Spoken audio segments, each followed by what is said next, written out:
On our newscast tonight, President Park Geun-hye hits the ground running in India, sitting down with Prime Minister Manmohan Singh for a bilateral summit where business ties take center stage. Pyongyang goes on the offensive, threatening nuclear war if joint South Korea-U.S. drills continue on as planned next month. To counter the threat out of the unpredictable nuclear north, Seoul and Washington discuss countermeasures. For the first time ever, the comfort women issue is included in U.S. legislation. Lawmakers there call on their government to urge Tokyo to apologize for their unforgivable war crimes. For these and more, stay with us for Early Edition at 6.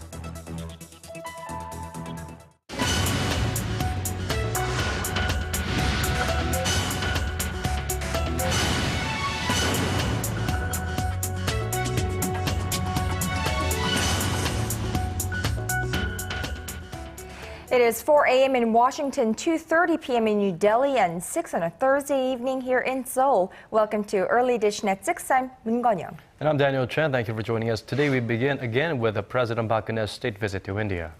Where President Park held a bilateral summit with Indian Prime Minister Manmohan Singh in New Delhi on this Thursday, where she widened the door for Korean firms to enter the Indian market. Our presidential office correspondent who is traveling with the president sends us this report. President Park's visit to India aims at laying the path for Korean firms to more easily enter the world's second-largest market by population. One of the most notable accomplishments of the summit talks between President Park and Indian Prime Minister Manmohan Singh on Thursday was the two leaders deciding to quickly upgrade the Korea-India Comprehensive Economic Partnership Agreement, or CEPA, so that it covers not only goods but also investments and services. The two countries will be holding ministerial-level talks on the matter in March.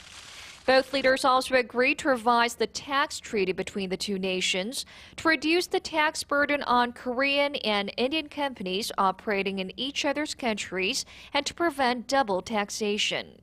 President Park has also sought an expansion in financial support for Korean firms willing to take part in infrastructure projects in India, part of its 5-year development plan, with MOUs having been signed between Korea's Exim Bank and Indian financial institutions.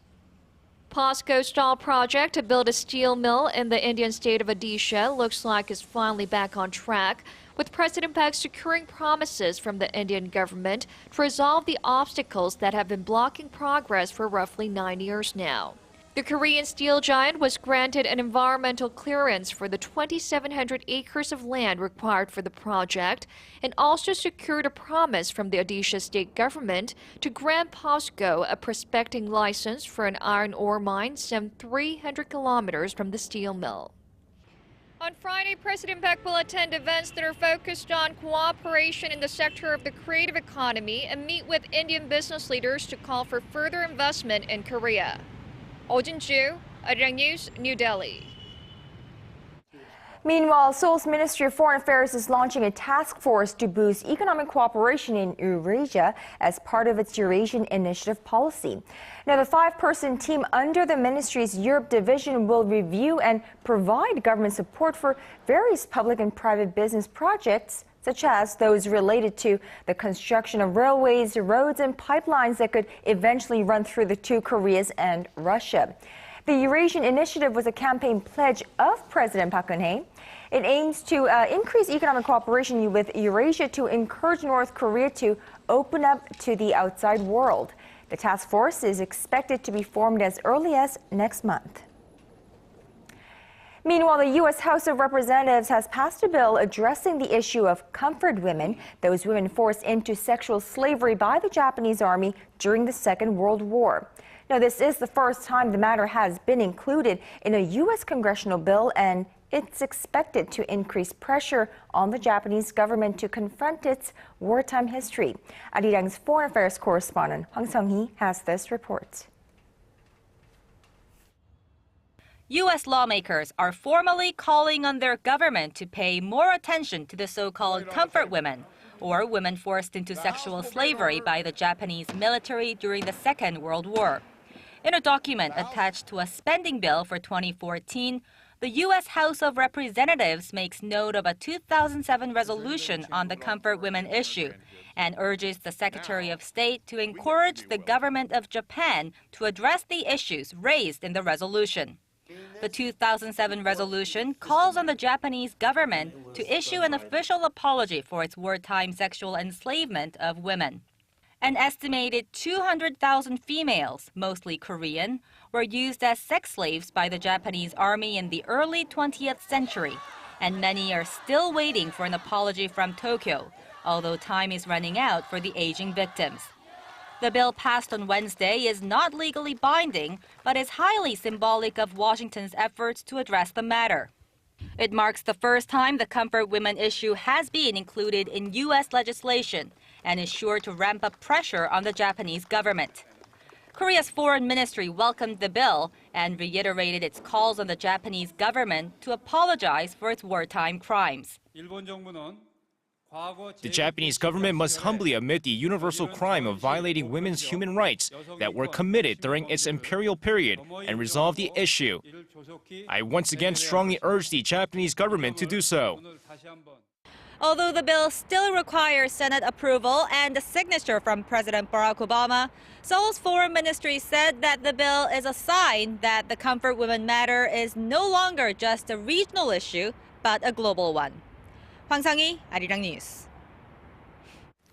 The U.S. Senate committee has approved a bill to extend the current U.S.-Korea civilian nuclear accord for another 2 years. The current agreement bans Korea from enriching uranium and reprocessing spent nuclear fuel amid concerns about proliferation on the peninsula. Seoul is seeking to revise the agreement to allow it to do both in order to reduce nuclear waste and meet an increasing demand for energy. While Washington has been reluctant, and the two countries have thus far been unable to find common ground.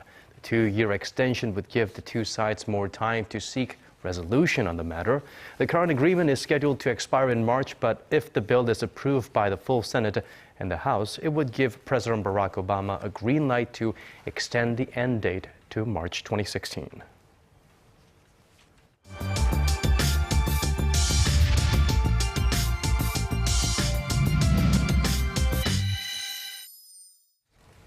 Now, one day after Pyongyang threatened to start a nuclear war should joint South Korea-U.S. defense drills begin as scheduled next month, Seoul answered with its own promise to retaliate sternly to any North Korean provocation. Speaking to reporters on Thursday, Defense Ministry spokesman Kim Min-seok said the annual key resolve for legal drills would go on as planned between late February and April and called North Korea's threat that they would push inter-Korean ties toward catastrophe, quote, self-contradictory.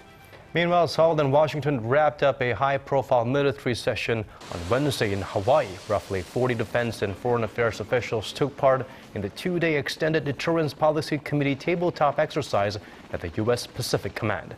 In addition to briefings on key defense capabilities, representatives from both countries discussed possible responses to a nuclear crisis on the Korean peninsula. 11 minutes and 25 seconds. Now that's how long it would take for North Korea's intermediate Rodong missile carrying a nuclear warhead to reach Seoul, according to a defense expert at a discussion seminar at the National Assembly on Wednesday. It's raised concerns that South Korea's current deterrent system may not be sufficient to counter growing missile threats from North Korea.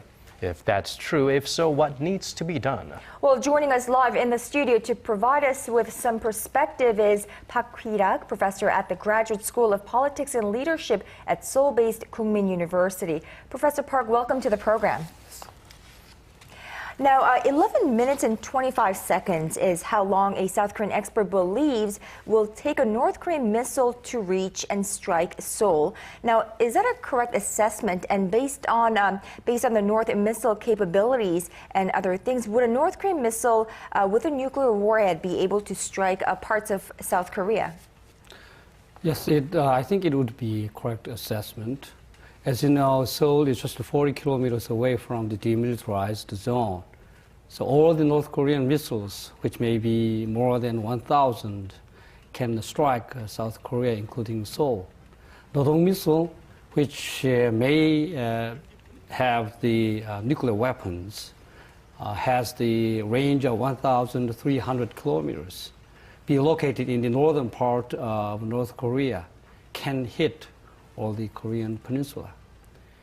It also can hit the Seoul if it reduces the range by going up to the higher altitude.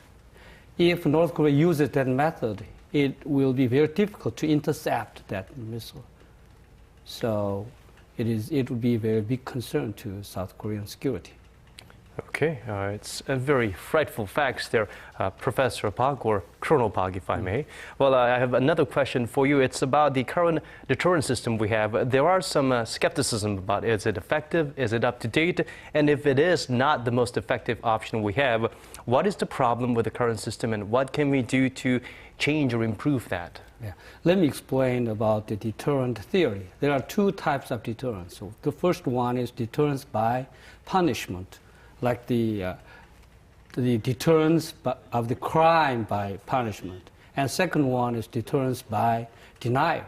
The first one, deterrence by punishment, we have U.S. Nuclear weapons. It says that if North Korea attacks us, we will retaliate it with U.S. nuclear weapons. But it is very risky, as you know. And the second one, deterrence by denial, is the best one. It is the missile defense system. However, it is very difficult to build the perfect missile defense system. Right now, we have 48 PAC-2 missile interceptors, but it has a limited capabilities because it cannot hit to kill the flying missiles. So we have to build the missile defense shields, but there is one problem, it's our misunderstanding. Many South Koreans believe that if we build up the missile defense system, it will be part of U.S. missile defense system. But it is not. Our missile defense system is for our safety. We need to build the smaller missile defense systems, but we have to expand it gradually until we have the perfect capabilities from the North Korean missile attacks.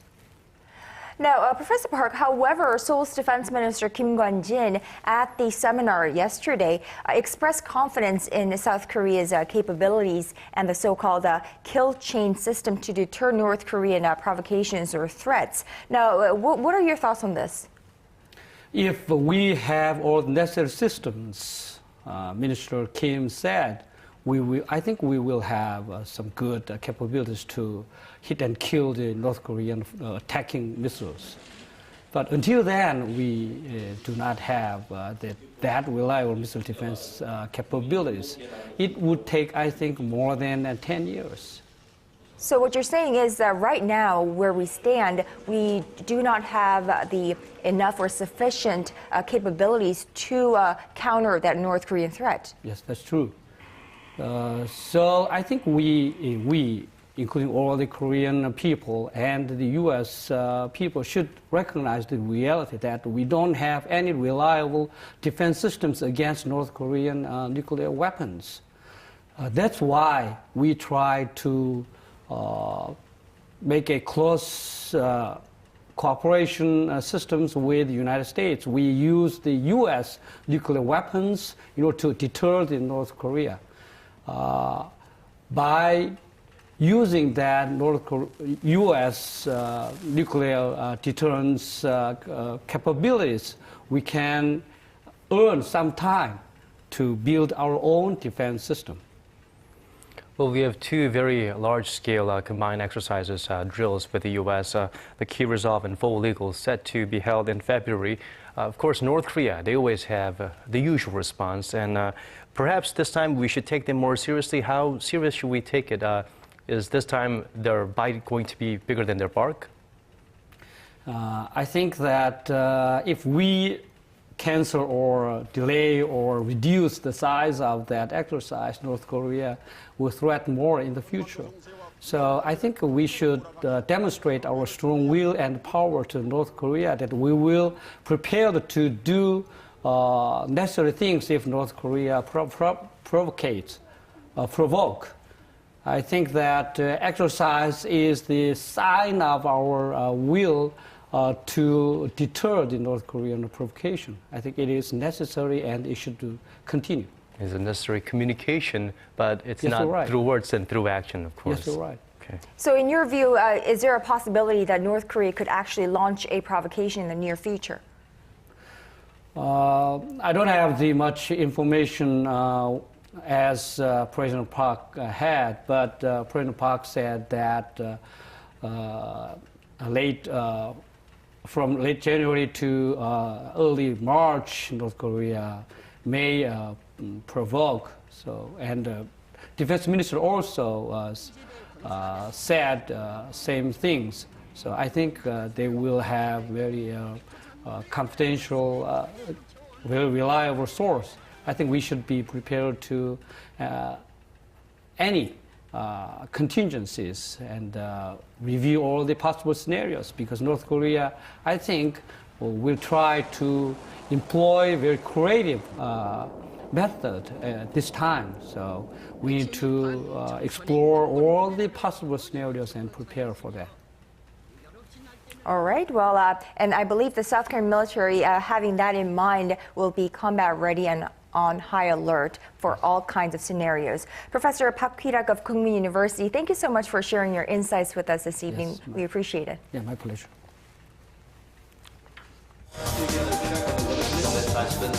Digging deeper, getting to the bottom of stories that impact your life. Talking with you on air and online. Connecting you with heroes and experts to help you understand the world's most pressing issues. News and current affairs at its best with Moon Gun-young and Daniel Che on Early Edition at 6. Now shifting gears to the economy, Korean import prices rose by 2 points. The Supreme Court on Thursday handed down prison terms and penalties for 3 sitting lawmakers on charges of illegal electioneering ahead of the 2012 general elections. Now, Lee Jae-young of the ruling Saenuri Party and Hyun Young-hee, an independent lawmaker who used to be affiliated with the ruling party, each received prison terms. And Shin Jang-yoong of the main opposition Democratic Party received a fine. Now, the ruling means all 3 lawmakers will be stripped of their parliamentary seats. The Supreme Court, however, upheld acquittals for 2 other sitting lawmakers, both of whom belong to the Saenuri Party. At least 5 other lawmakers face the possibility of losing their seats on charges of violating the Public Official Election Act. Political watchers say the shakeup means that up to 15 seats will be up for grabs for the July 30th by-election. The Korean government has announced new plans to support the commercialization of research and development. The Ministry of Science, ICT and Future Planning said Thursday that it will invest nearly $850 million into the sector by 2017. In an attempt to boost confidence in the sector, the ministry will establish a commercialization platform that propels the transfer of technology. The ministry forecasts that in 4 years, the sector will create added value of nearly $900 million. The country's banks plan to increase lending to small and mid-sized firms this year as the economic recovery gains pace. The Financial Services Commission said lending to small businesses would increase by $33 billion this year, which is up 27% from last year. The financial watchdog cited a more positive outlook for the Korean economy as the primary reason for the uptick in loans, as more firms will seek financial assistance for investments on the back of rising demand. The bank's move is also in line with President Park Geun-hye's drive to protect the financially vulnerable and expand support for small firms. Moving on to other stories, Korea's world-leading shipbuilding industry has been on a wild and quite unpredictable ride in recent years, due in large part to the ongoing effects of the global financial crisis. The future is looking rosier, though, despite growing competition from China. In the last of our 5-part series on the nation's industrial outlook for 2014, our Song Ji-sun tells us what to expect from Korea's shipbuilding sector. The global shipbuilding industry is recovering from a long slump, and last year, Korea's major shipbuilders won more orders than they targeted. The big 3, Samsung, Hyundai Heavy Industries, and Daewoo Shipbuilding and Marine Engineering, logged a combined total of $53 billion in orders, a 7-year high. When measured in terms of gross tonnage, the orders are nearly double from the previous year. 3 Northeast Asian nations of China, Korea, and Japan make up almost 90% of the world ship orders won, and China overtook Korea to become number 1 in 2007, taking advantage of massive ship orders placed by local ship operators and lower production costs. Korean shipbuilders now focus more on complex and expensive vessels, such as LNG carriers and drill ships, as they can no longer compete with their Chinese rivals in pricing. And the new year looks brighter for Korea's shipbuilders, since there are more offshore plant orders in the works. What makes us busy these days are offshore plant orders that account for about half of total ship orders. The LNG carrier orders are expected to rise this year, and the order of offshore plants are also continuously growing. We are anticipating robust growth at a similar level as last year. Foreign firms are also flocking to Korea to learn from Korean shipbuilders.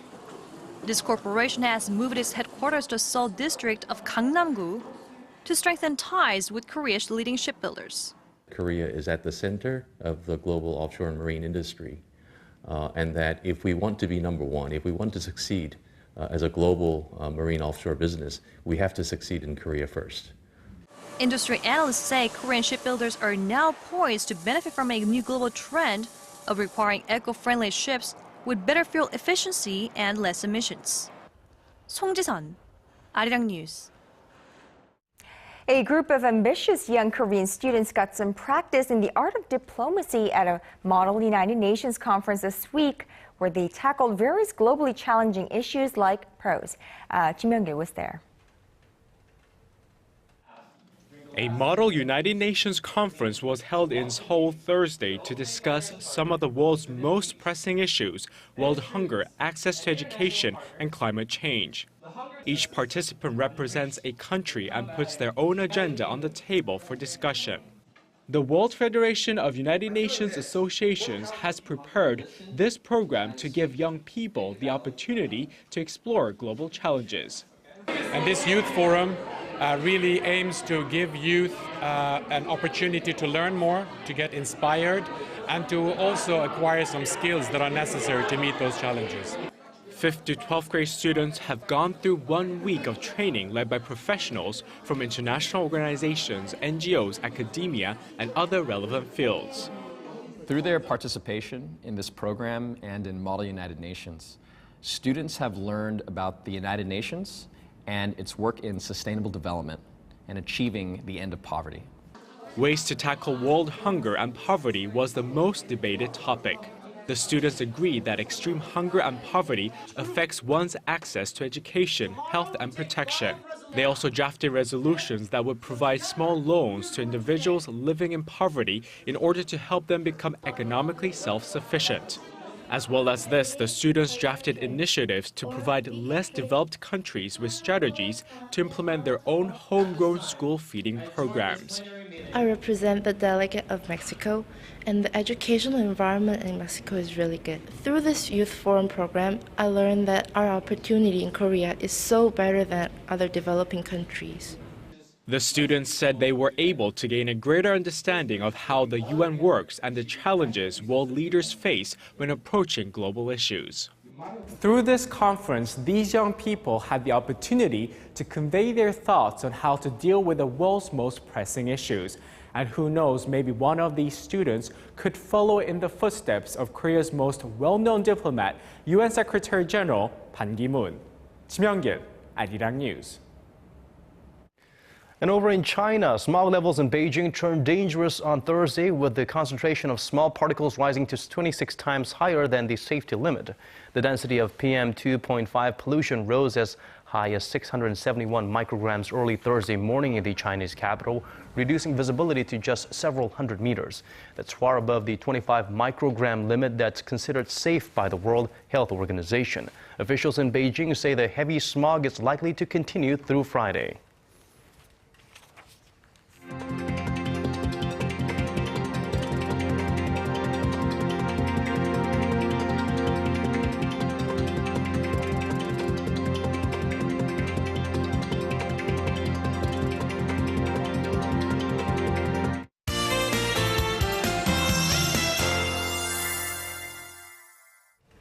So the fine dust from China is back. Seoul is seeing high levels of ultra-fine dust particles at this hour. For more on this and the weather conditions, let's go over to our Kim Bo-kyung at the Weather Center. Bo-kyung, what is the latest?